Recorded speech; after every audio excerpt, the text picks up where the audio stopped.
channel. All right, we are live. What is happening tonight, guys? We are live here with myself, Captain Ron, and another other than Mr. Justin Dow as a featured guest in here tonight with us on Tech Talk Live. How's it going, guys? What up? What's going on, man? How's it going with you? Today is a fantastic day because we didn't work today. That was really nice. I know Justin Dow's super happy because of that fancy green thing sitting in the background, right? Yeah, having some fun with that. What's up, Corey? Mr. Suttle's in the house. Everyday Fleet Tech up in here. How is everybody doing on this fine Sunday evening? Everyday Fleet Tech now has a new name coined by me as the Saltmaster. The Saltmaster. He has to have an emoji with the little guy doing the salt. Yes, old. So we've got a couple of good topics for everybody tonight. The first half of it is going to be kind of leading on to where the last live stream was going on, and also talking about the video that I started on the flat rate system, on what people think of it, whether they get paid in the flat rate system. In that video, I put a link in the description to a quick survey for people to fill out. 7 of the questions, and it's, easy things for guys to fill out. Information based on what kind of flat rate system, whether they work on that or hourly, what they think of it. Whole 9 yards, we'll go through it. I had over 315 submissions for that data entry point. It was really cool to see that. Shaka Gillis coming in just to make sure we remember that Ryobi is still trash. Thank you, Shaka. So we personally, myself and Captain Ron, we both work in a dealership shop setting where we both get paid flat rate. And I believe, Justin, are you the same way? No, mine's got incentive behind it. So that's an hourly plus incentive bonus. Okay, so we got the hybrid system. Excellent, because that's what most people think that everybody should be going to. So that's going to be good to get that, at least side of the description to it. Yeah. That'll be nice to see. Terry Baker in here, Dorito, one mechanic, Nathan Colmel. Nice to see you guys in here tonight. What up, Dorito? So, how was this week for you guys? You guys make it through okay? I did better than last week and the week before. Let's just, I mean, there's nowhere to go but up whenever you get 15 hours in a work week. So this week was pretty nice to me. I actually made my 40, so I was happy about that. I haven't really been keeping track of the hours because I had a lot of aftermarket part failure. So that was fun. And then we learned a little something along the way because, right, it's a learning game when you start switching things outside of factory. We had a BMW clutch come in and a VW clutch come in. Both customers wanted to get away from the dual mass flywheel. They went with a regular flywheel. And then there was a noise when you push the clutch in, it would go away. But when you let it back out, it made just a chattering sound, almost kind of like a diesel, but louder. So we took it back apart, changed out the throwout bearing and pilot bearing in case those were junk parts, put it back together, still did the same exact thing, took it back apart, did the same exact thing with the VW, found that it was kind of rubbing against the oil pan. So we took it down, had it machined, put it back, did the same thing. And then we looked on a forum. And in fact, the reason why we have the dual mass flywheels to begin with is because it helps to relieve some of that dampening pressure. And apparently you get chatter if you try to go with a single flywheel.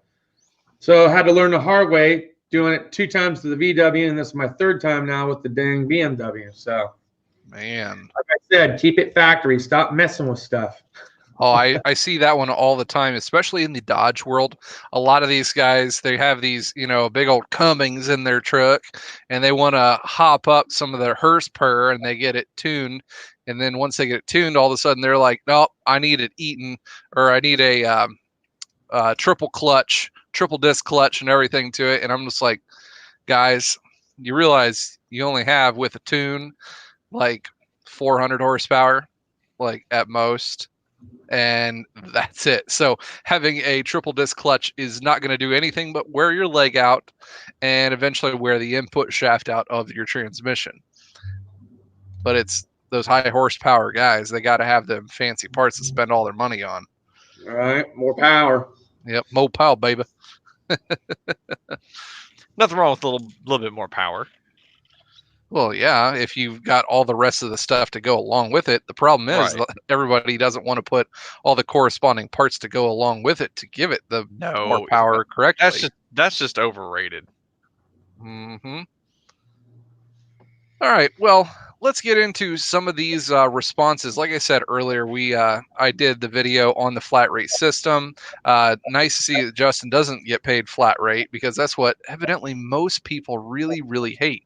And I wanted to go through a couple of the really cool information tidbits that I got from the 316 people that filled out this form that I put in.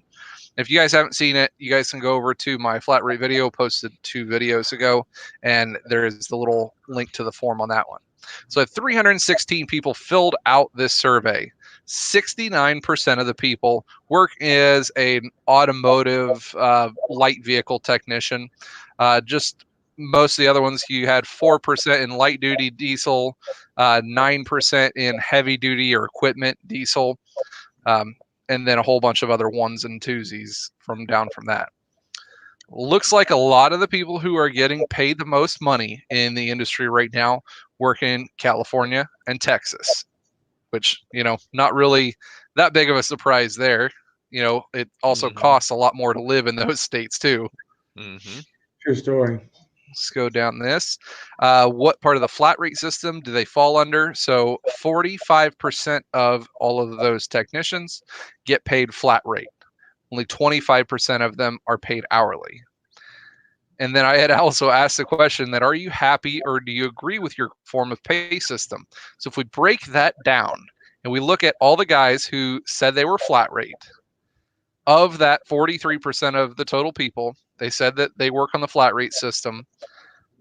92% of those people said that they are not happy or they disagree with how they're paid. And then almost all the people who work on the hourly side of things or in a hybrid system agree with their current form of pay.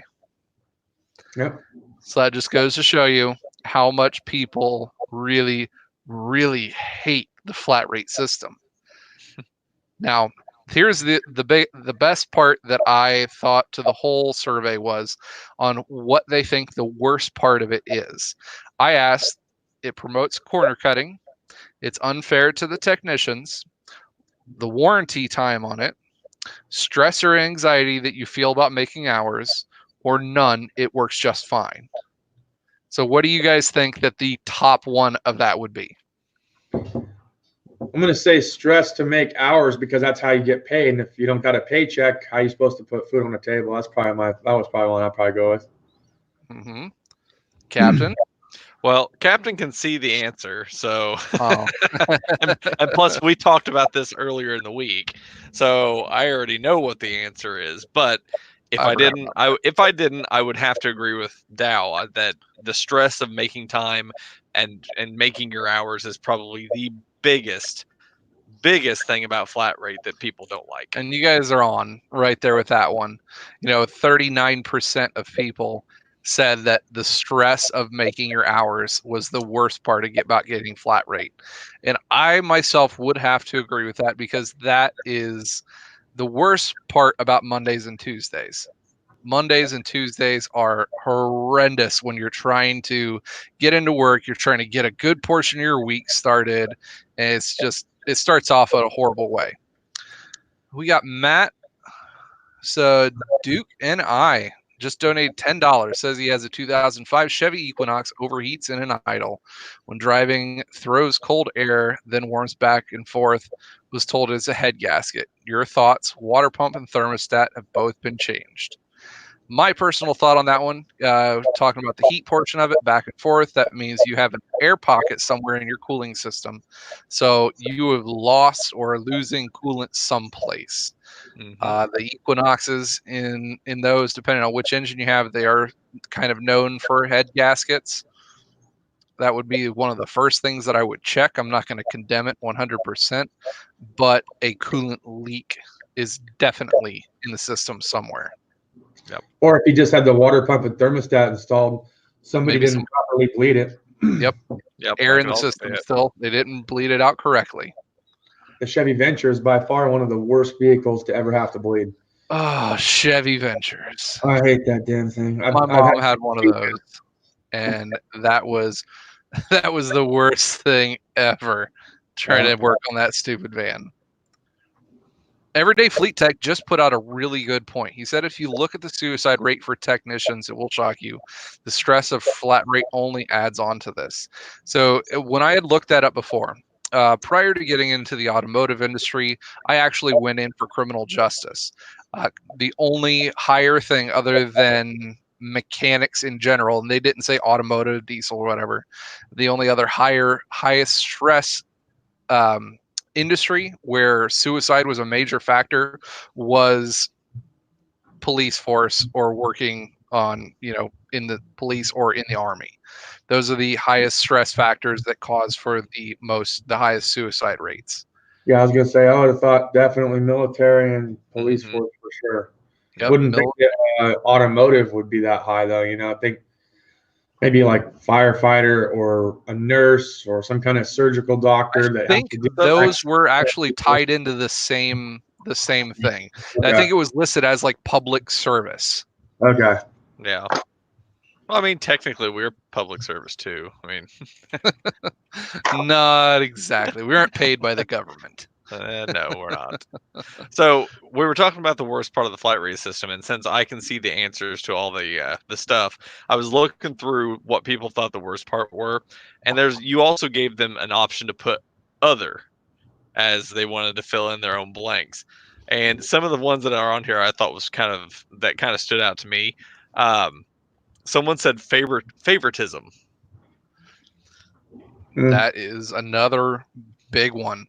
The second down on the list that people answered was warranty time. Definitely agree with that one, but the amount of people that wrote in favoritism as what they hated about the flat rate system, that one definitely opened up my mind to that. I don't think we see that very much in the shop that we work at, but that's also because we work in a smaller, like a 4-man shop, so we don't see that nearly as much. So another one that jumped out to me as well is someone put in, when the shop foreman takes all the easy jobs and leaves you with the shit jobs. I mean, there is that. I see how it is. I'm gonna be honest. I did not fill out this survey yet, so that is not from me. It's from your other guys' guy, right? Yeah, it's from someone else. No, I honestly have not done that. So who was that other the Chrysler tech that you guys had? I forgot what his name was. McBake. It was probably him. It might have been. Although he's hourly right now, so it doesn't matter. He doesn't really count to it. He doesn't really care. I got an other though. Here's one that I would think that would make people at least question getting in the industry, because not every dealership and not every independent shop or even lube shop offers benefits. So being a mechanic, it's kind of difficult when you don't have those benefits, like a retirement thing, like a 401k or medical or dental. I hear a lot of people complaining about it because the dealership, when I worked there, even though they offered medical and dental, it oftentimes was 2 to 3 times more than what we could have gotten through a private party insurance. So I think that would be a big thing at some point for an other as well, is the fact that they're way overcharging for their benefits and they're not really offering very many incentives to go towards retirement. That would have been, if I would have filled the form out, that would have been my number one thing right there, would have been the lack of benefits or the benefits as a whole, because especially like I said, we work at a smaller dealership. The amount of people paying into the benefits packages in the system, medical, dental, insurance, it's obviously a lot lower than what a bigger dealership would be. So it's very, very expensive, especially to try to get any kind of insurance at an independent shop or smaller dealership. It's pretty costly. Yep.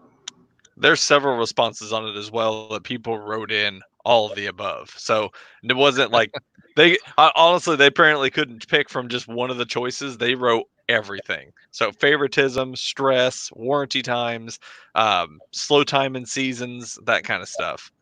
Like all of it encompassing what sucks about flat rate.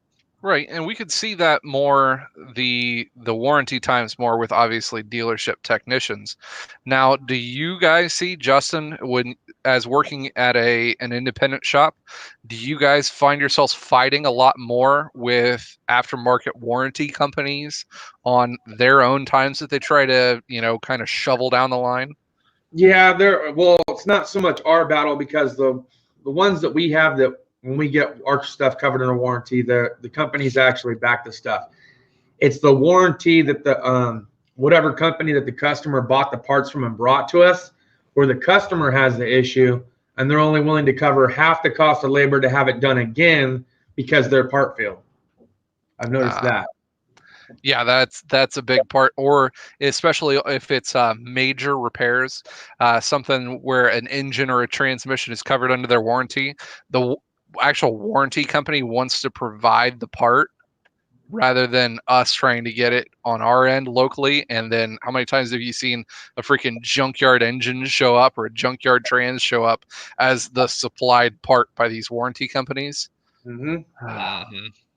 Well, then not to mention that what I think customers oftentimes forget is that, I mean, sure, there's probably a markup. I'm sure there's a markup on parts, be it at a dealership or an independent shop. But you have to understand is that how much volume is that shop providing to that company? So that means they're going to get that much pull. And then it's going to make it a little bit easier for us to go ahead and warranty out not only the labor, because we'll eat the labor, but we can warranty out the part and then you have a happy customer. Whereas they get mad when their part failed, but they're the one that bought it and that company doesn't want to work with them. So they're like, well, we'll give you a new part, but you're on your own for the labor. Or they're like, well, we'll cover half the labor, but we don't, we'll give you the new part too. That's it. Mm-hmm. I can see that one. Now, good to see Junk from Work hopping in here. What's up, buddy? I did have kind of a situation come up this last week, and it's based on a lot of these companies wanting to work with their whole warranty system and everything. So we had a van come in this last week that I had that I'm working on. It had the notorious 3.6 liter engine tick. If you guys know anything about Chrysler engines, the top end of them, they have rollers on the actual rocker arms and the little needle bearings go out, causing a tick in the top end. Well, this van is on a Promaster van, was prior a FedEx vehicle, and had 485,000 miles on it. This job with the lifters and everything had been done. This would be the third time on that vehicle. After we get to that point, kind of get down to it, obviously without tearing it all apart, I tell them like, okay, it's got this issue, likely wait until we get torn down. Tear everything down, and then we find out that, it wiped out two of the cams too. So need to replace the cams. On top of that, pull the front cover off of it, and we find out that, okay, well, it's got stretch chains and everything. They're probably original. Let's put all this other stuff into it. And the warranty company is going along with, all right, well, we don't want to put a whole engine in it. We just want to put what it needs, what you guys can verify that it has wrong with it. So get down to it, and the quote and everything all done and in $3,200 to replace chains, new cam phasers, 2 new cams, all the lifters, all the rockers and everything. Get it all done. All the noises are gone. Runs great. Running it for about an hour and 20 minutes. I go outside to take a vehicle outside, and I come back in, and the van isn't running anymore. I'm like, what's going on? I go to start it up. Knock, knock, knock, knock, knock, knock, knock, knock. It's just hammering. Freaking rod let go in the bottom end. Okay. After an hour and a half of running. At that point, what do you do? Yeah, I don't know. I'll walk you through something. What is this unranked points thing that Streamlabs keeps putting up? I don't know. Captain Ron's clicking buttons over here. That's the so ever since we've started a stream, we've had a chatbot that runs, And as you sit in here and watch the streams, you gather points, and then eventually we were going to do something with the point system. But with all the issues that we've been having with the chatbot, I was just kind of messing with it while Kyle was explaining his weekly issue, and now it's working again. Ron So just likes pushing buttons. I do like pushing buttons. It's what I do. That's funny. But anyway, I felt horrible for these people because the insurance company or the warranty company that they were at was already trying to just work with them because they were technically out of their warranty by mileage on it. They were just replacing the lifters that had been done prior to, obviously, on another point. So they were trying to help them out with that. But then we get $3,200 into it, and the engine's junk.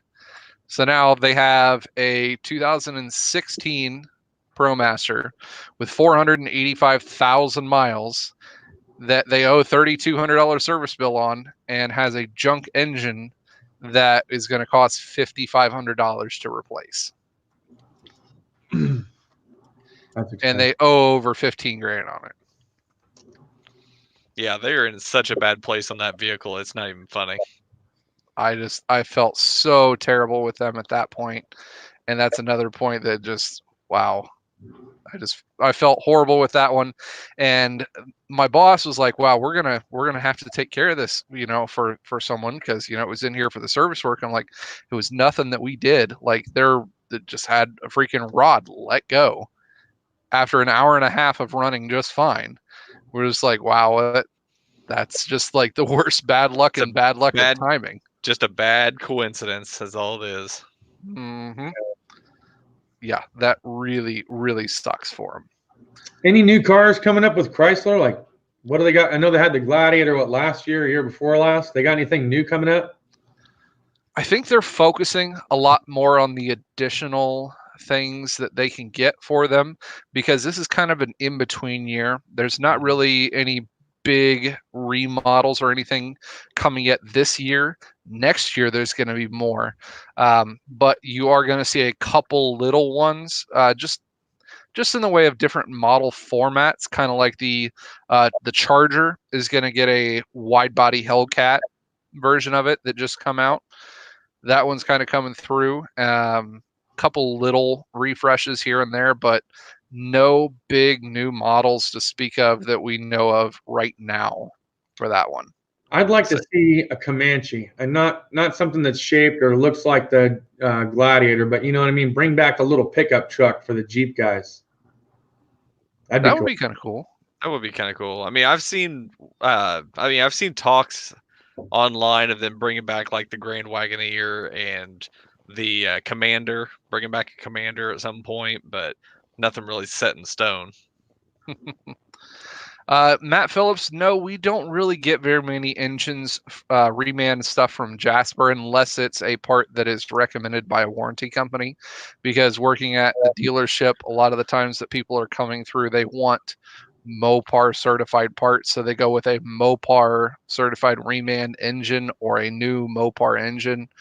Or if it's an internal thing that's one of our buy here pay here lot cars, then it gets usually a yard motor is what I would say most often, but very rarely are we getting reman engines from Jasper. Pig Slayer says he'd like someone to bring back the Suzuki Samurai. Walter Frederick said bring back the Dodge Dakota, or it is coming back. No, it is coming back is what he said. I think that it will come back in a different format, and that's only if I think that Chevrolet figures out their whole thing with their little pickups and seeing how they are faring over the next year or so. Chevy will bring back the S10? No. Yeah. Not that name. No, they're going to bring back the S10 Extreme Hybrid Edition. Wasn't there talk of them bringing back the Ranger? Did they ever do that? The Ford Ranger? Yeah. There was talk about the Bronco coming back. Yeah, I heard the Ranger too, though. I was hearing things down the line from the Ranger. I was hearing that, but I've not seen anything substantial to it though. Tyler asks, will Dodge fix the 3.6 liter oil filter housing leak? No, because that's just how they are, and It's That's an what makes the engineering 3 thing. That's what makes the 3.6. Mm-hmm. Yeah, cheap parts. There it is. Lots of people. That's what they are. Ranger is already out. All right. I'm not very much up on my Ford stuff. I haven't Definitely. been to the dealership to actually look around at any of the new stuff lately. I had a chance to look at some of the big diesel things, just kind of keeping up in that industry. But as far as the smaller trucks and the Rangers, I've not kept up on that one at all. It's okay, Kyle. We'll see Fords come in, about 6 months after the release, so they'll get into our shop eventually. Only 6 months down the line. Yeah, I have heard the Grand Wagoneer is going to have its debut, likely not this year, but the following year. So you guys want to see a big old woody wagon, a third row seat Jeep. I think, it'll be when they redo the whole body of the Durango, there'll be a Jeep format to it, and that'll be your Grand Wagoneer. I'd rock one of those. I think it'd be pretty sweet myself. Yeah, I agree. Third row Jeeps. Mm-hmm. The new Ford Rangers look like miniature Nissan Titans. That's I fun. don't know if I've seen the new. I don't know if I've even seen a new Ford Ranger, to be entirely honest. You know what I have seen from the small truck lines that I have, like the Colorado, and what is the other one? What is the one that GMC has? They have the Colorado and one other one. Canyon. They're almost as big as the full-size trucks now. So how are you going to make a small truck that's just pretty much like a 1500? Mm-hmm. Yeah, I don't know. Especially when they start putting those like 2.8 liter Duramax engines in, those Baby Maxes. That shit's expensive. Like you get into ordering one of those new, and it's like 45, 50 grand for some of the smaller than a half ton. I'm like, what? 410 Auto Tech in the house, guys. What up, Tony? What's up? Pig Slayer says I should solid axle swap the front end of my truck. That is one thing that I do not have a want to do. It's just a personal preference on that one. I don't really like how the solid axles look on them. I like how my IFS works. I know that they are not the most reliable. However, we are going to improve on that IFS for the Chevy this year coming up. So that's going to be a big build coming up probably March, April timeframe. We're going to be doing some axle work on the old Dirty Max. Nice. So Ground Movement's got a question for all of us. Hellcat or Scat Pack? Hellcat. Hellcat, because supercharger. Right? Exactly. Lost power. He knows what he's talking about. Well, yeah, it's sitting right behind him. Yeah. We got our midway break here. Just kind of wanted to remind you guys about our Toolheads crate. Myself, Captain Ron, as well as JRC54 put on our Toolheads crate with a Z. It is a monthly subscription service crate to get yourself some really cool things such as tools, memorabilia, stickers, coupon codes to all different kinds of different tool companies, up and coming things. We've got some really great items coming out here in the next couple of months, as well as we give away to one lucky winner every single month. We give away a golden wrench item. It is one item that is worth at least $150 to $200 in value every single month to one random subscriber. So this next month, actually, we will be giving away two of them because our golden wrench winner did not come forward last month. So we're giving out two of them this month. Womp womp for him. Yep. So those of you guys who are subscribed to Toolheads Crate, first off, thank you very much for your subscriptions to the service. We greatly appreciate all your support. But make sure you guys check your boxes this coming month and find that golden wrench in your box, because if so, you need to get a hold of us and we will get you your prizes as quick as we possibly can. And unfortunately, if you haven't subscribed right now, you kind of missed out. The deadline was 2 days ago, but you guys can get signed up by going over to the website and possibly next month finding a golden wrench in your box. Nameless School said he's still waiting on his from them. Now, they do ship out either the 15th or the 16th of every single month. So if you signed up anytime after the 10th of last month, then you will be receiving that hopefully later this week for you. Mm-hmm. So there we go. Second part of the whole stream here, I kind of wanted to bring up something that's, kind of related to the flat rate thing, but more along the lines of the worth or the value of technicians in the industry these days. The biggest complaint, not just the flat rate system, but in the industry as a whole, is we aren't being paid enough.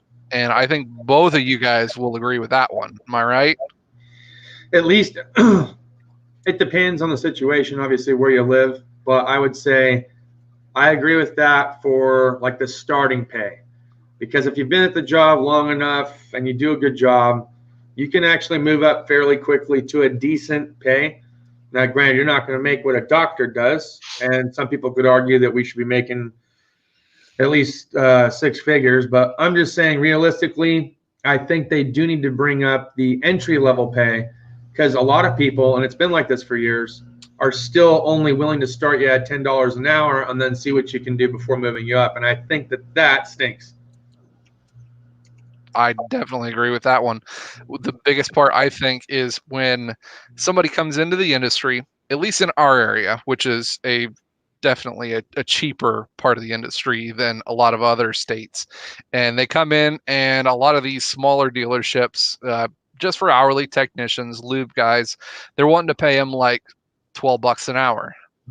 And really, you guys can get a job working at Chipotle, making burritos for the same pay.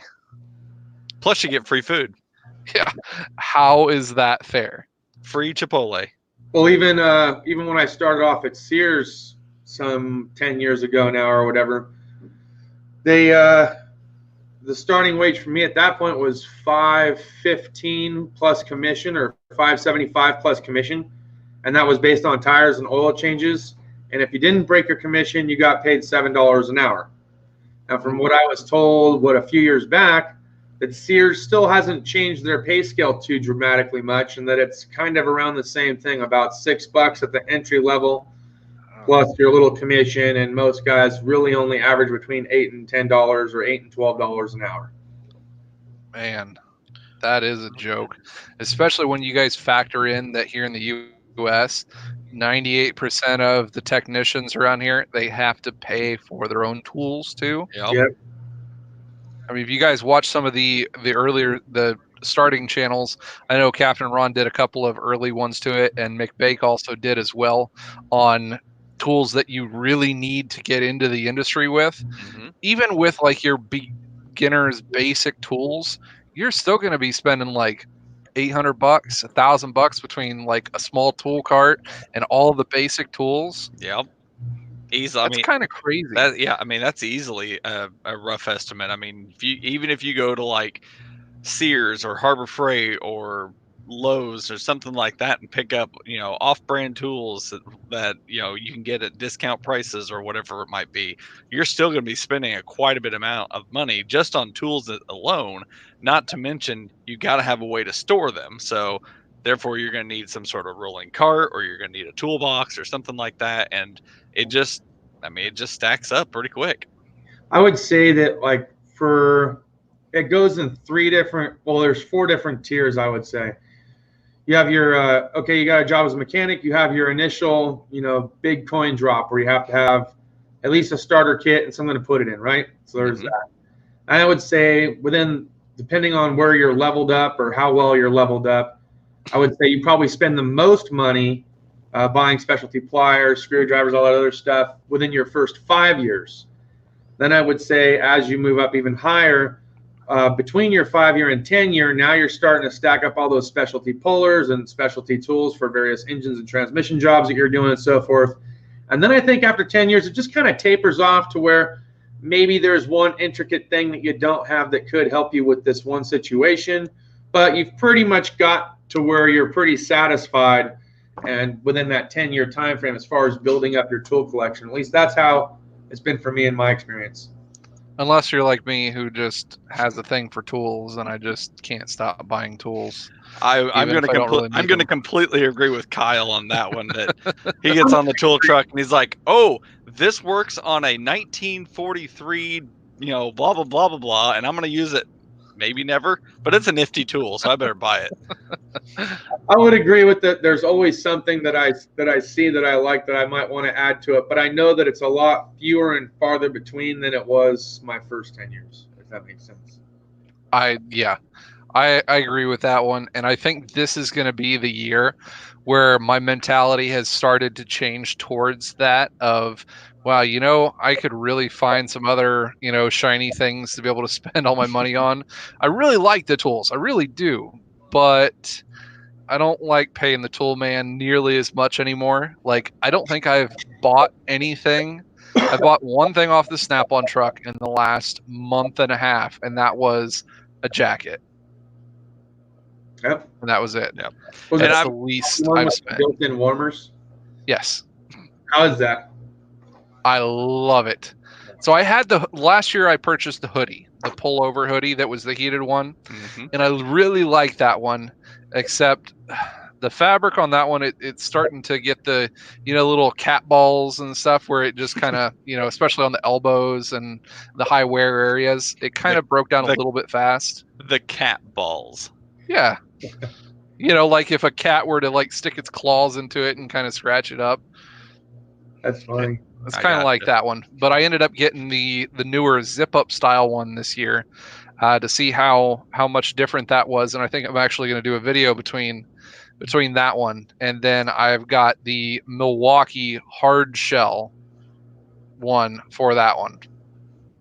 Yeah. For the bigger winter coat. Yeah, and the year prior to him buying the pullover hoodie, I actually had one of the it was the zip up. It wasn't like a zip. It wasn't like a hard shell like the Milwaukee was, or even is your one that you just bought hard shell? No. So mine's about 3 years old, but it still works to this day. It works great, and keeps me warm. And people knock those heated jackets like, oh, you don't need a heated jacket. I beg to differ. I've used that heated jacket more than I think I've used any jacket in my entire life. I like the heated pockets almost more than the heated jacket though too.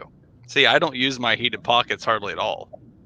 I do. I have bad circulation in my hands, so my hands go numb way faster than the rest of me getting cold. So I use that more than anything. Mm-hmm.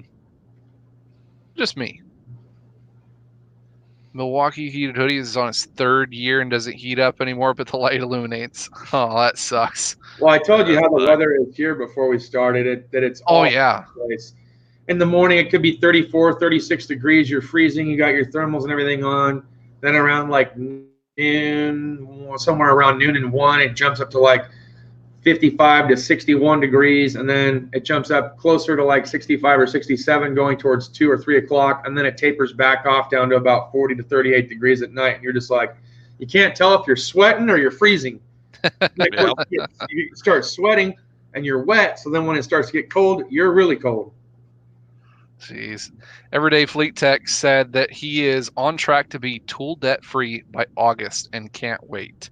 That's good feeling. I love that feeling when I see, my tool truck account get down to like a couple $100. I'm like, oh yeah, there it goes. So, I'm sure I'll be tool debt free by August of 2032.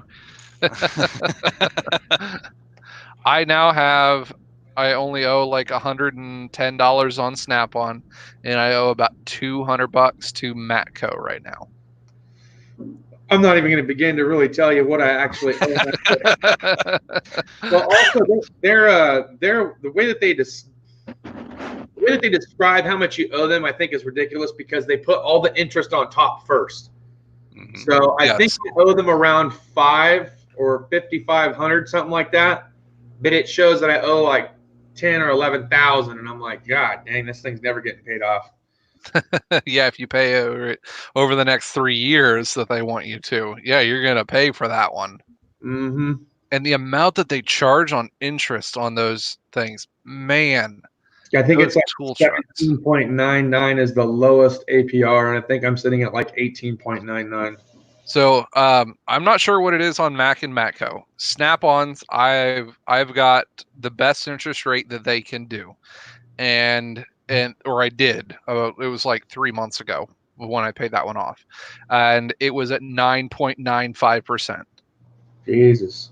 That is the lowest interest rate that they can offer through Snap-on right now.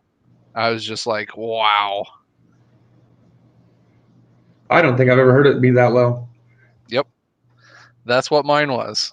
That's kind of And it crazy. was that for about a year. Dang. But it feels good not having to pay for any of that one. So hopefully you guys can strive towards that one. I'm working toward it. I'm only about let's see, 28,000 subscribers behind you. So, But anyways, getting back onto our topic of the worth of a mechanic. So we talked about how much that obviously tools are a huge factor in what these guys are doing. So already right off the bat, newer technicians, they're like, wow, I can get paid a whole lot more over at Chipotle. I make as much as Chipotle, and I don't have to buy $1,000 in tools to start off with. So right off the bat, that throws away any of the what if people or like, hey, I might want to try this kind of job kind of people. The only guys who are getting in on this industry right off the bat are the young guys who are car nuts. Like they're just car nuts. They love cars. They've been working on them in their dad's garage for, the last 10 years of their life. And that's just, it's in their blood. That's what they want to do.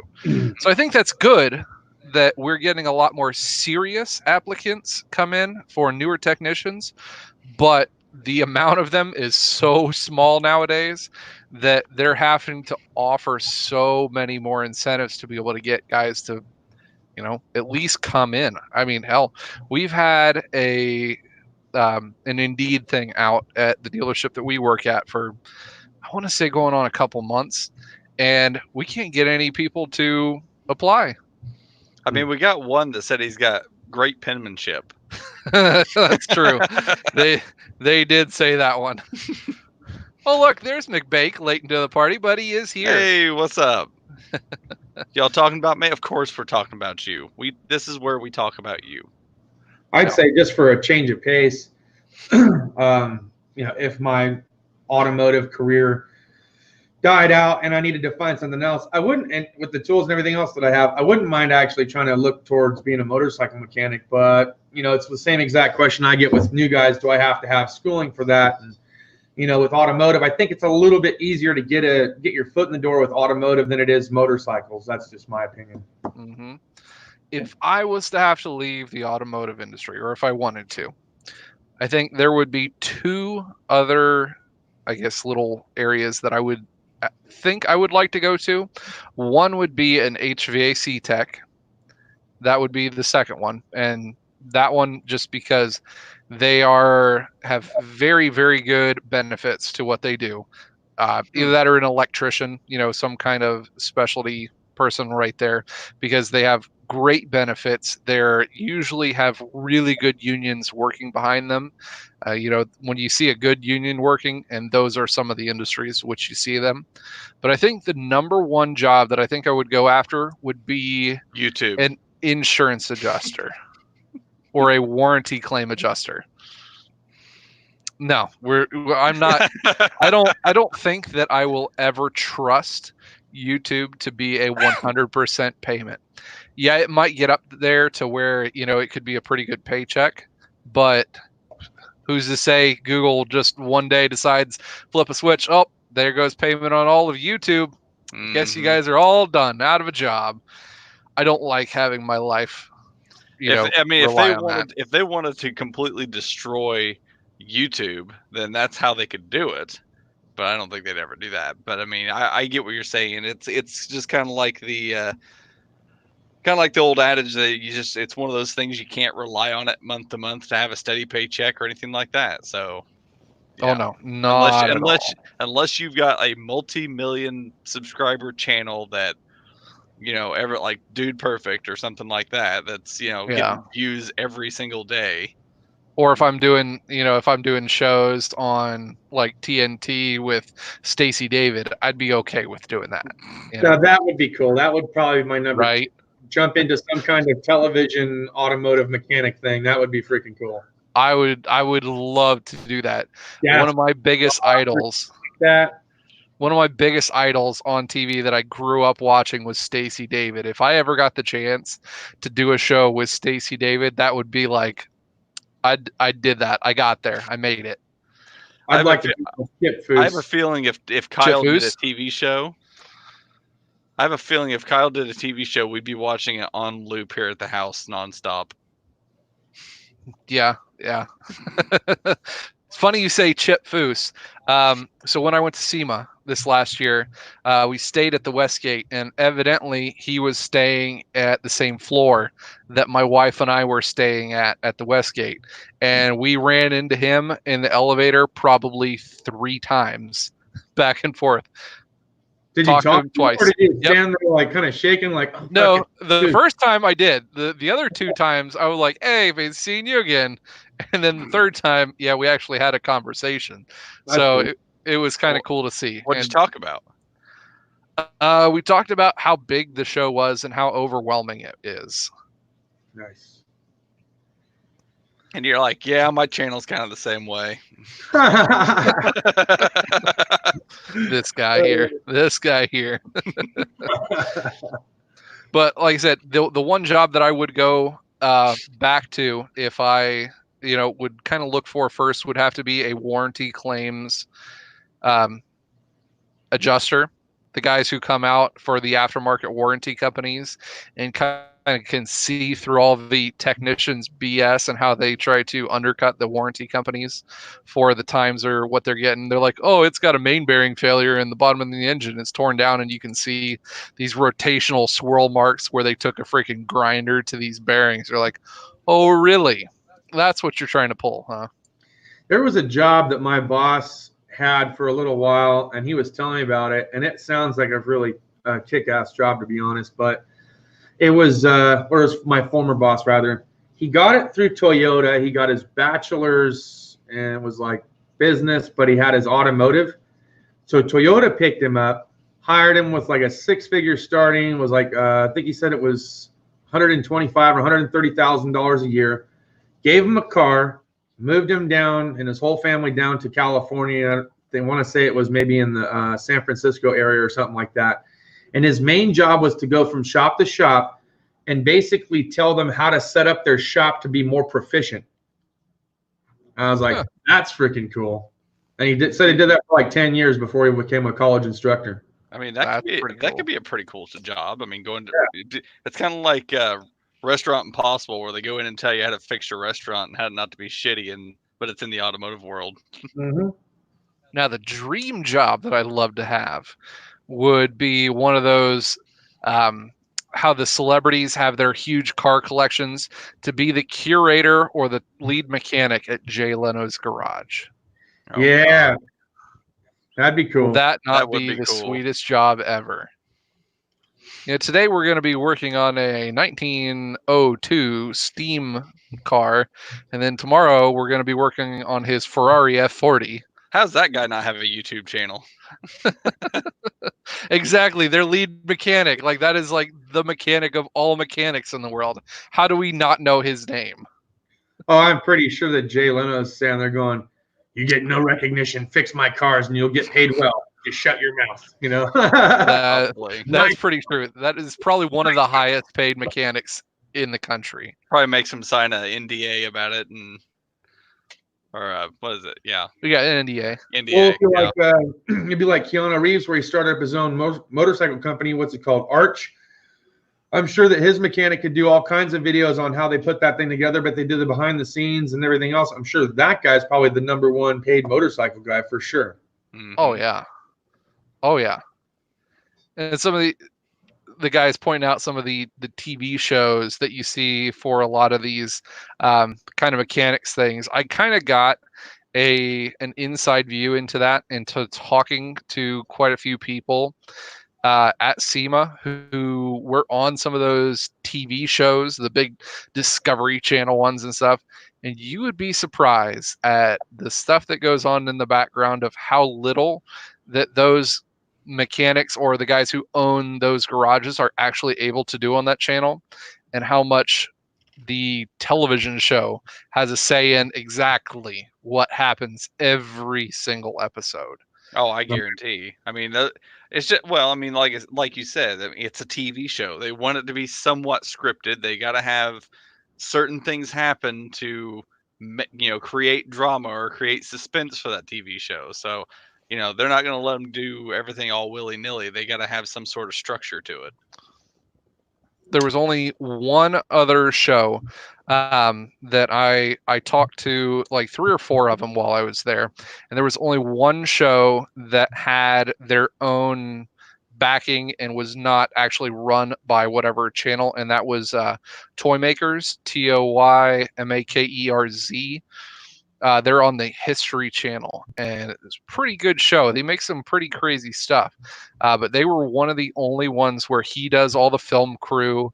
He's got everything done himself, and then he gives the footage to History Channel to be able to do everything for his show.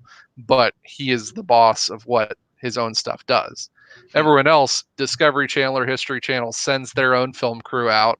They have a director on scene. They have a producer that says, hey, you're going to be doing this and this today. This guy's going to run out, and this guy's going to throw something across the shop, and we're going to throw this drama into it. And you're like, what? Really? Yep. Because drama sells. We all know that one, right? I would say, now this is my idea of probably the most scariest, but probably the most better paid mechanic job out of the entire industry. I would say aviation mechanic. Because I mean, even though you think, okay, well, cars is life and death, motorcycles is life and death, boats, I guess, could be too. Airplanes, man. I mean, you could usually recover over a wreck of some kind, especially if the mechanic screwed up. But you screw up on that aircraft, you're what, 20,000, 30,000 feet in the air? You know what I mean? Game One over. little thing goes wrong in one of those aircraft. You have 150 plus people. You also have, a multi-million-dollar aircraft that you're going to end up losing. Yeah, it's a whole lot on the line. One missing 10 millimeter socket, right? Yeah. Yep. Mm-hmm. Yeah, that would be. Why those guys have OCD like you wouldn't believe. Oh, I'm sure they do. I'm sure they've got people that are like double and triple checking their work as well, just to make sure that everything's on the up and up. Right. I remember one time I got to go through the flight line and some of the aviation mechanics at a military base for the A-10 Warthogs. Got to look at some of those and what they have to go through for some of their checks. It is pretty crazy. Every single nut and bolt on those A-10s are wire tied once they are fastened. That fastener's on there, and then they have to put a freaking thing of, wire to that's fastened to something else close to it. Every single nut and bolt is not only tightened, but then it's wired to something else. Right. Yeah. That's got to be the scariest job for sure. But I would hope that they get paid well for it, though. You would imagine they would have to. BSS Small Engine says, I knew a guy that was one. Their tools are color coded, and the plane is not allowed to leave until all tools are accounted for. Yep. Every single tool. Yes, Everyday Fleet Tech, the wire tie videos, you should do a video on that. I watched a couple of guys doing the wire ties on some of those nuts and bolts inside engine bays. Number one, just getting to the nuts and bolts are a headache enough as it is. But then after that, you have to get a looped wire onto that fastener, and then one of the specialty pliers that goes on and then is able to spin the wire tight to that fastener within that small amount of space. That's a lot of work. Yeah, man. The only thing I can think that would probably be equally as challenging would probably be like an underwater welder. You know what I mean? Yeah, they get paid crazy money too. Yep. I couldn't imagine trying to do that. No. The dark freaking ocean you're underneath. You're trying to weld something, and here comes freaking the Meg biting your ass in half. Now we're seeing who watches too many History Channel movies. Yep. That's funny. Captain Ron, if you weren't going to be a mechanic and you had the choice to choose your one career, what would you choose? My one career of any career I could possibly think of? Anyone. Well, prior to getting into the cable tech field and into the mechanic field, had the hours not been so horrible for a family, I probably would have went into culinary arts. There we go. Because that's just, I mean, that's one of my other loves to work to do is to cook. I mean, I don't like to toot my own horn, but I'm pretty darn good at it. Look, I definitely enjoy the look at this face. Does he look like he misses a meal? No, that's because I provide them. I would say my realistic job to go to would probably be something back in construction, whether it be framing or roofing, because I just enjoy doing that stuff, you know.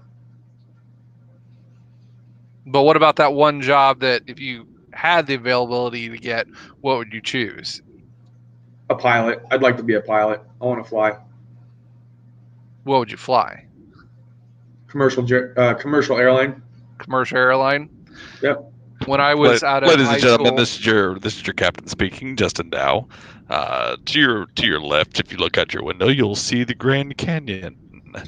And on the right, if you look out the window, you'll see everybody on the left looking at the Grand Canyon. By the way, we're all out of alcohol, so the bar is dry. You just be like the Denzel Washington from the movie Flight and just start pitching them in the trash can.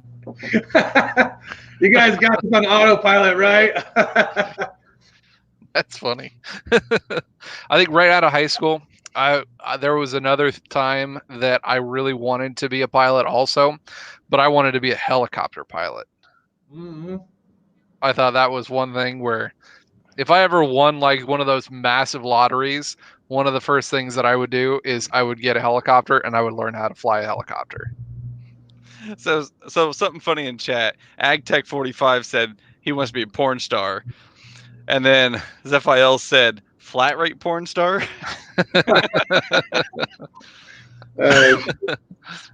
Now we're getting off of there. And then Everyday Fleet Tech says, this is your captain, or this is your pilot, Captain Dow, and cheers to you that have your beers. Have to keep that one. Yeah, you would have to keep that one. Yep. Thanks, Chad. I'll keep that in mind if I ever become a pilot.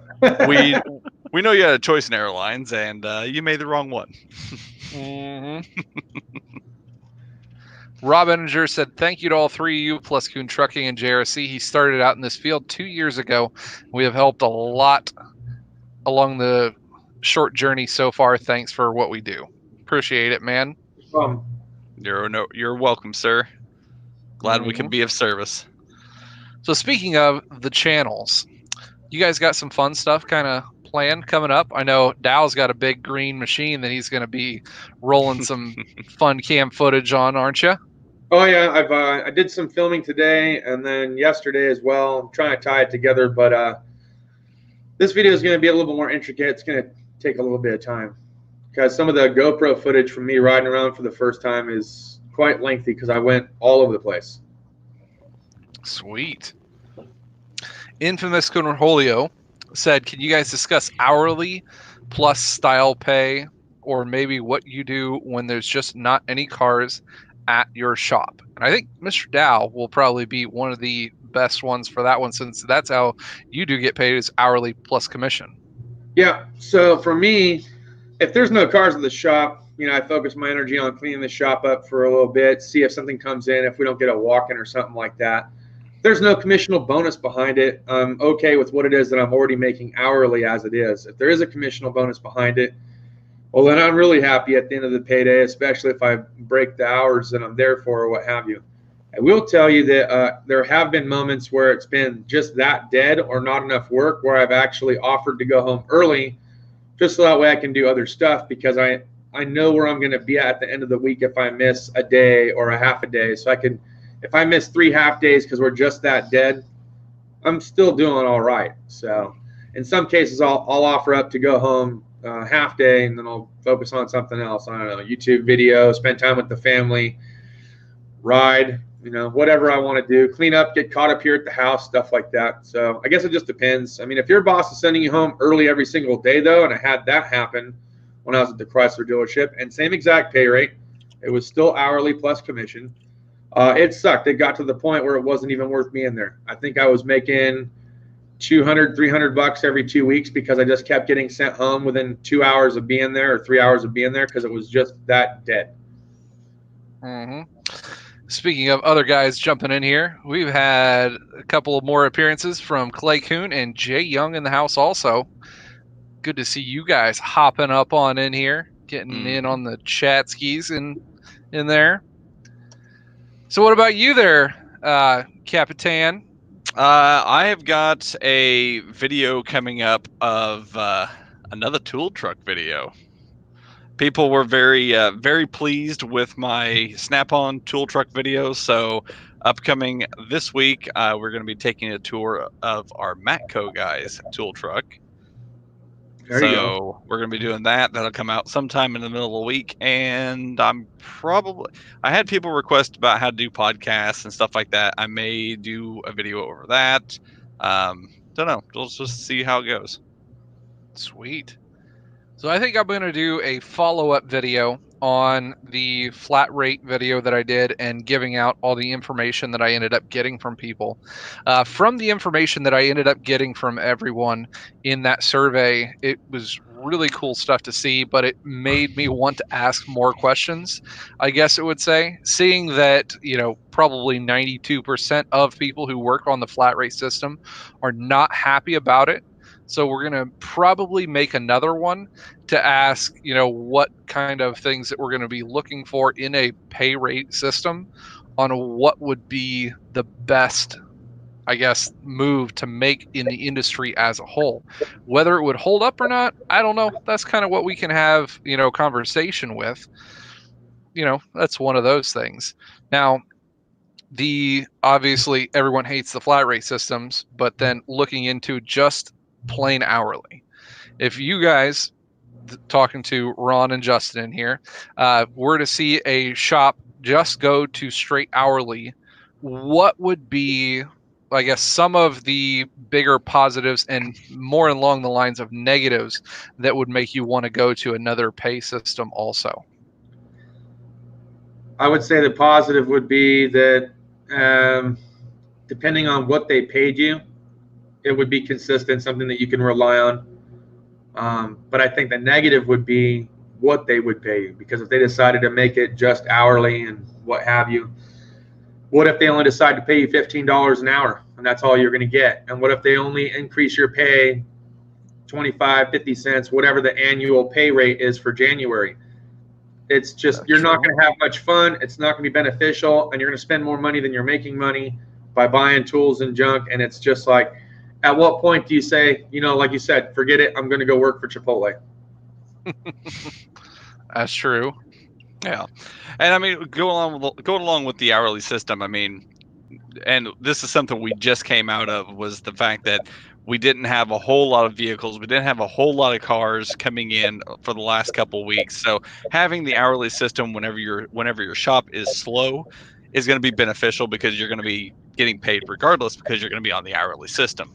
But also, I think some people, if it was just straight hourly and not with any sort of commission or bonuses or any sort of incentive, I think it would honestly take the technicians longer to get vehicles done. Like, they would end up taking their time more, which might be a little more thorough and might do a little bit better on getting the cars out and diagnosed properly, but would also end up hurting the dealership in the long run, because it would take longer for cars to be turned around and put back into the customer's hands. Now, in the hourly form of a system, One of the other negatives that I would see would be the accountability for technicians. Yes, prior to, we kind of talked about, even if you are hourly, you still have a boss. You still have, certain things that you have to meet. But when we're talking about guys that aren't, I guess, as seasoned in the industry, if you've got a newer tech coming into the industry and you put him on what would be flat rate style work, and you're paying him hourly and he hasn't had to go through the flat rate system, do you still think that they would have as much accountability for the amount of work or the style of work that they have to keep up on also?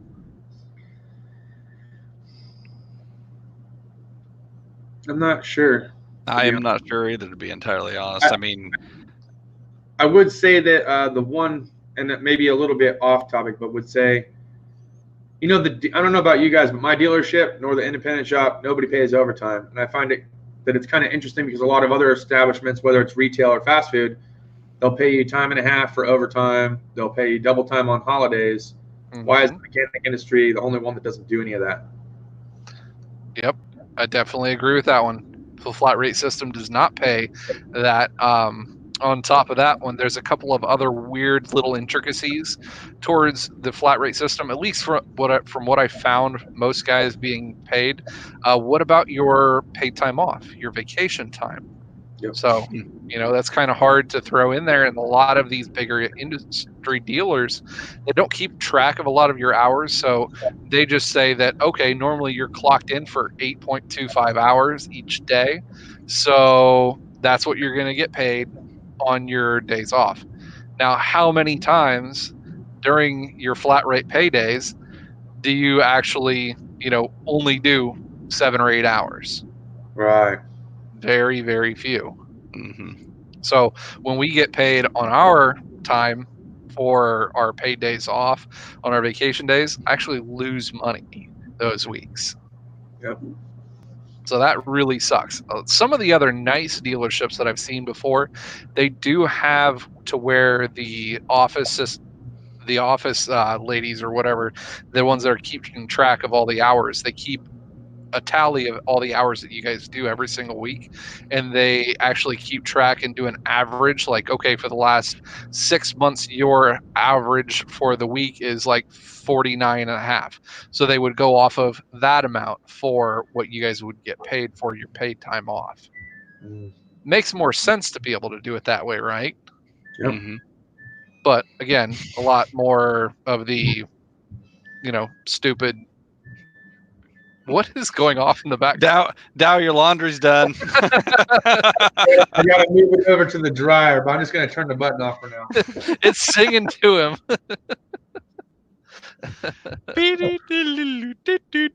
That would be my Samsung washer.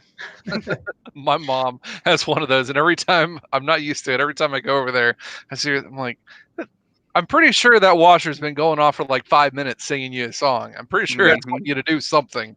The dryer's worse because it'll just sit there until you turn the power off, and it'll do it every like 5 to 10 minutes. So imagine my frustration when I'm doing a video. I'm like, hey, what's going on? And I'm like, hand cut. What you need to do is you need to figure out a way to get in there and wire in a different speaker, and then you can preload your own like tunes in there. Right. There you go. Like the old MIDI door chimes that you can make whatever you want. Yep. Yeah.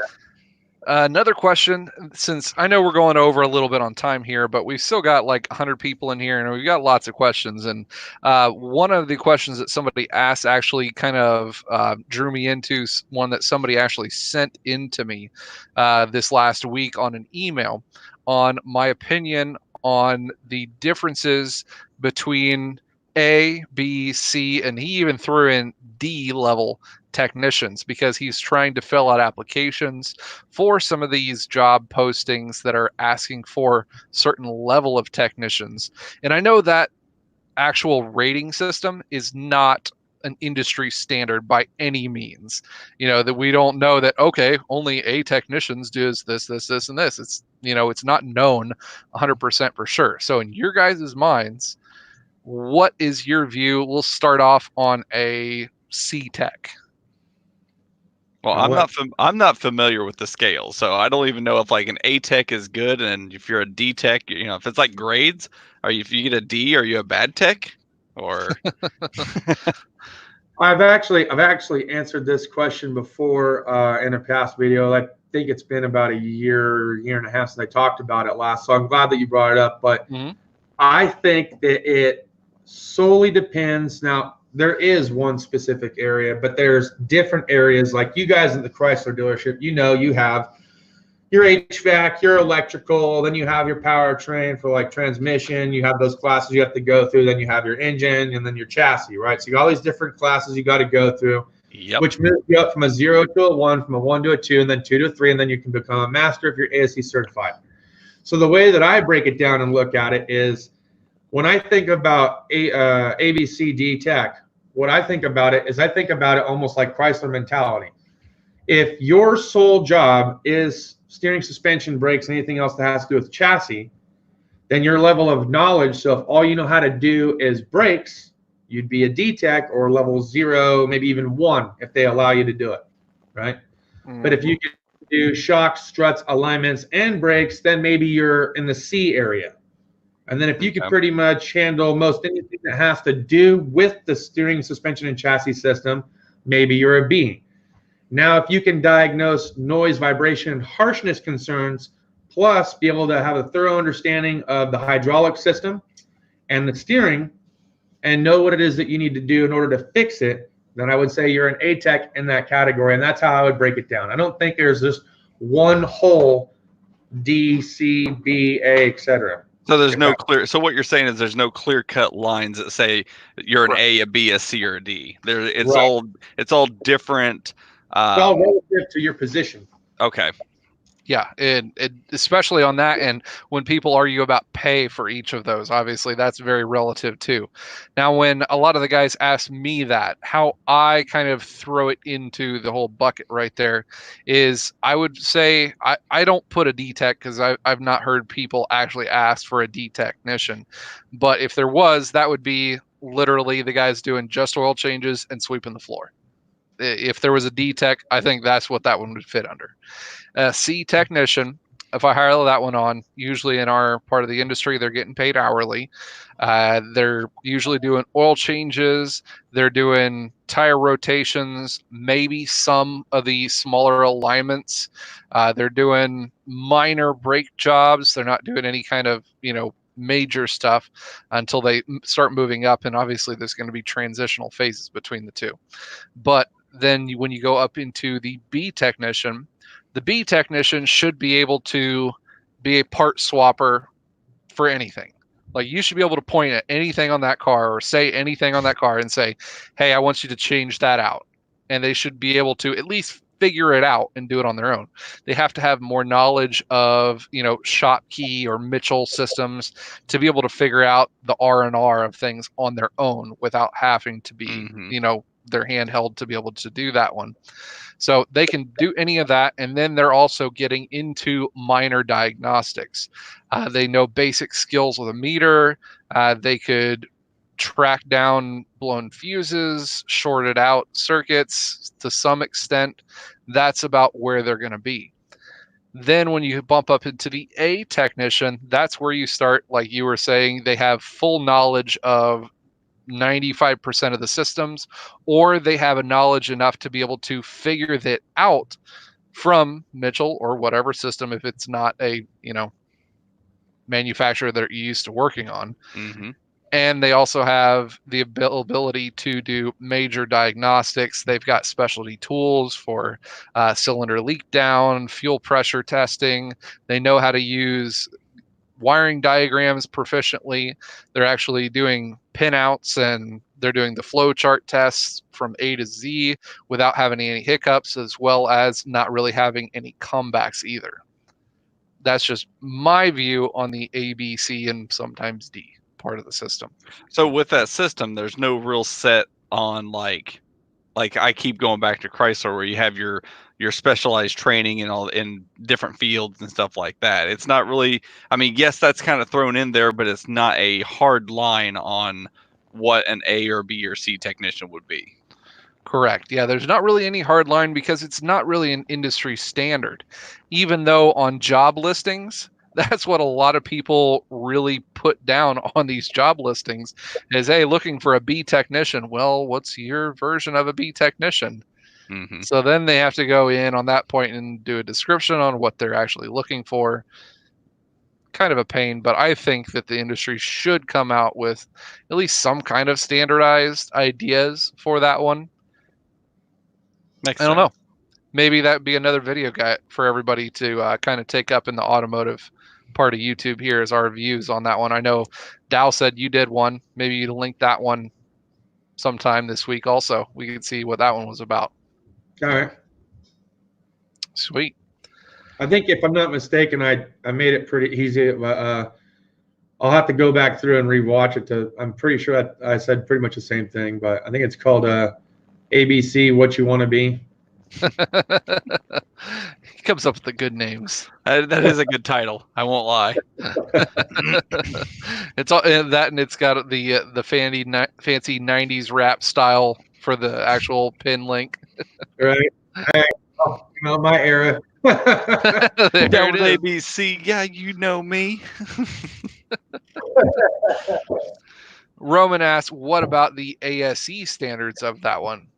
That is another form of standardized testing in the automotive industry that, yes, it is an industry standard to what it is for knowledge and certification. However, I think ASE is kind of out the door. There has been such a loss in people's thinking about ASE certifications that I don't think they're worth pretty much anything in the industry right now. Very, very little aside from advertising points on the front of a store sometimes. Mm-hmm. You know, for the ASE standards, if you look in and see actually what it takes to pass some of these tests, it's pretty one-sided. When I took the latest update course for engine performance courses, it is a very much a large General Motors test. You take that one, and if you don't know how General Motors vehicles work on the fuel trim with mass airflow and everything, you're gonna kind of get left behind on that one because that's what it focuses on a lot. Mm-hmm. So Hunter Skinner says, would you say a new tech coming out of school should get ASE certification? I mean, it doesn't hurt to have them. People are still Exactly. looking at them. I think it's a really good point, and it's a selling point for what you're doing. Having your certifications is a good thing to have on a resume. Yeah, a lot of places, especially dealerships, don't look into it very much, especially when dealerships are looking at individual certifications for that manufacturer. ASE really doesn't mean much to them. But if you're looking independent shop, I think it means a little bit more to them, and it will never, ever hurt to be on your actual resume for that one, especially if you're able to get like what Practical Mechanic was talking about, getting your L1. That one, if you have an L1 certification, that one just goes to show a tech right there, and that shows that you've put in dedication to what you're doing, because it takes a lot to be able to study for that one. I think I only passed that one by like 4 or 5%. I will say that I think that ASE still holds some value for. There's a couple things you were talking about independent shops. So let me tell you what it means to them. One, it means that you're actually dedicated to the industry to spend your own money to get certified to begin with. Ergo, maybe you're going to pay a little bit more attention than your Joe Schmo fresh off the street that just wants to learn, doesn't know anything about it, or did it in his backyard. Two, if the independent shop you're working for has any kind of AAA affiliate, then they're going to want you to have an ASE certification at some point, because AAA requires you to hold at least one ASE certification as a mechanic or technician for a AAA sponsored shop. The third thing would be if you want to be a smog tech in California or any other state that does smogs, you're required to have your engine repair, engine performance, and then your L1 in order to be classified as a smog tech. Now you can get the other ones, but they require those three at the minimum. So do ASEs matter? Yeah, but it depends on where it is that you're trying to go to work for and what kind of affiliation they have with AAA or smog stations. And then again, what position you're going for. If you're just trying to get an entry-level spot at a dealership, no, not so much. They're just going to want to train you how they want to train you. And if you get them, then you can become a master tech one day. Or maybe they just say, hey, you got these ASCs and our smog tech just quit. How'd you like to go to smog training? You know, that's kind of my thought on it. Mm-hmm. I definitely agree with that one. In the Chrysler world of things, I know a couple of guys were saying GM and Chrysler like to see the ASC tests. They do have placeholders within their training to be able to get ASC certified, and it gets you more, I guess, in their way of notification or what's standing behind your name on their system, but it really doesn't get you a whole lot in the way of pay. Chrysler, at least, it gets you what they call master certified in each one of the individual areas. Now, what does that make you able to do? Nothing. To what somebody who isn't master certified, there's nothing that a master certified tech can do that a non-master certified but still level 3 certified technician can do warranty wise. There's no difference. We'll even drop it further. If you're ASC master certified Chrysler technician and you're a level 1 Chrysler tech, you can still do B tech work under your A tech or your master tech's number. So you can be capable, but you might not flag the hours. He'll basically flag them for you, but you're still getting that hands-on, and you're also getting the jobs done to build your hours. I've heard of that one. We don't really do that one in the shop that we work at, particular, but I have heard of it done that way, and I could see it, being kind of beneficial. Usually, I will. The techs that work under me, I'll do a lot of work with them, even having them help on warranty jobs, or at least doing a portion of it, coming back every 5-10 minutes and checking like, hey, make sure everything's okay along that line to make sure everything's all hunky-dory in those aspects. Here's something else to consider. We got the hybrid training for Chrysler techs. Now we got self-driving cars. Rest assured there's probably going to be a self-driving car technician category at one point, or at least a class in between. Mm-hmm. Now all technicians, doesn't matter what level you are, they want you to take the hybrid safety course for Chrysler. Doesn't matter what level you are, you have to know what the safety course is. It's a requirement for even, I think, level 1 on anything. Yep. So you know how not to die. Yeah.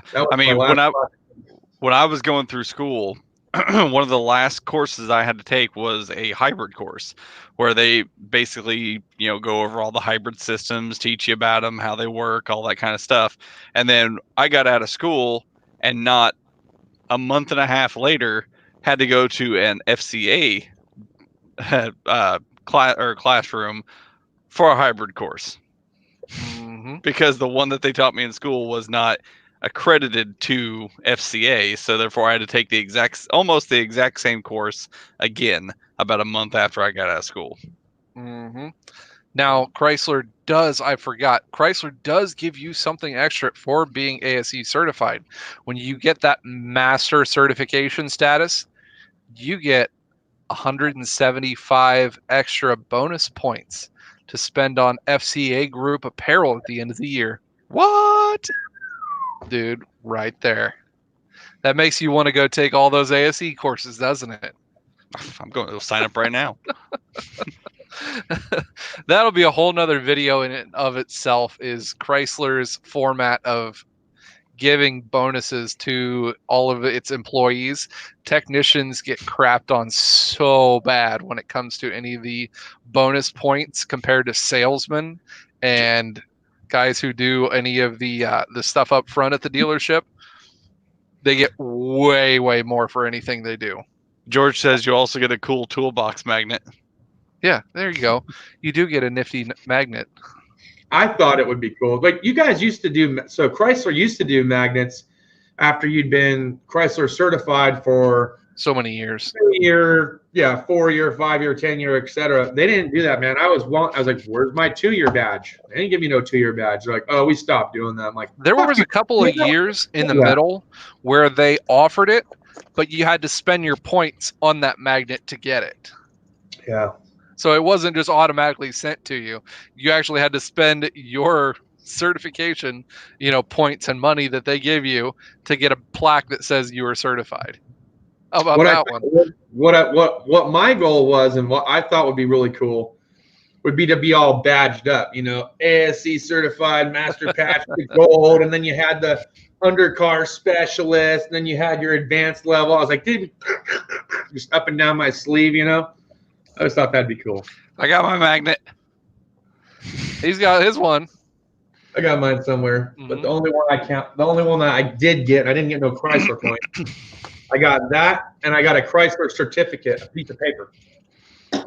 I should really take that to work and put it on my toolbox. That is pretty cool. Like I said, a couple of mine are missing in between there just because Chrysler had stopped for a couple of years on giving them, just automatically.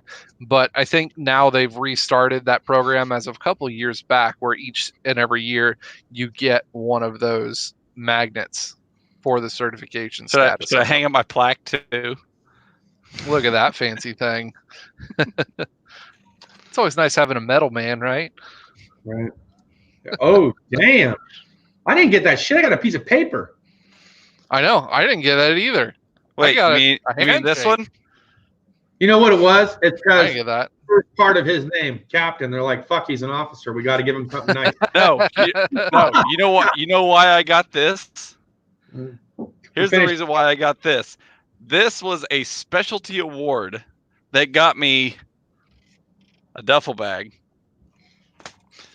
Ooh, for me yelling at other classmates.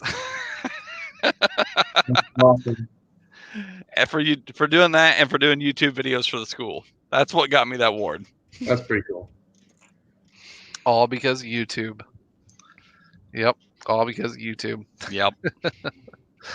All right, guys. Well, we're about half an hour over our normal times tonight. And I know there's going to be a couple of other channels that are going to be wanting to take up the airways. And we don't want to take you away from enjoying time with the other guys that you guys like spending time with. So I appreciate Mr. Dow hopping onto the channel with us tonight, being able to share some of his experience as an amazing guy and a technician in his field. I appreciate it, buddy.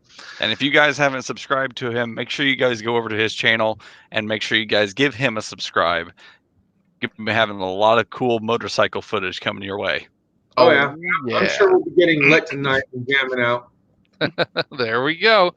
Also, make sure you guys hit that thumbs up button. We only got 28 people with the thumbs up right now. We want to see some more of that. Tech Talk Live, after this airs, we will also be putting it into podcast format. So if you guys want to check out the replay of this, if you miss any of it at all, it is going to be put back up on podcast format across multiple podcasts playlists on the interwebs. Pretty much everything except for Stitcher is what it's up on currently. Pretty much. Sweet. All right, guys. Well, until next week we'll be over on the Master Apprentices channel. So make sure you stay tuned and make sure you also guys subscribe to these two awesome guys here too, both the Captain and Mr. Dow, because like I said, awesome content, great guys. All right. I appreciate it. As always, everybody in here, keep on staying awesome. Later. Cheers. This is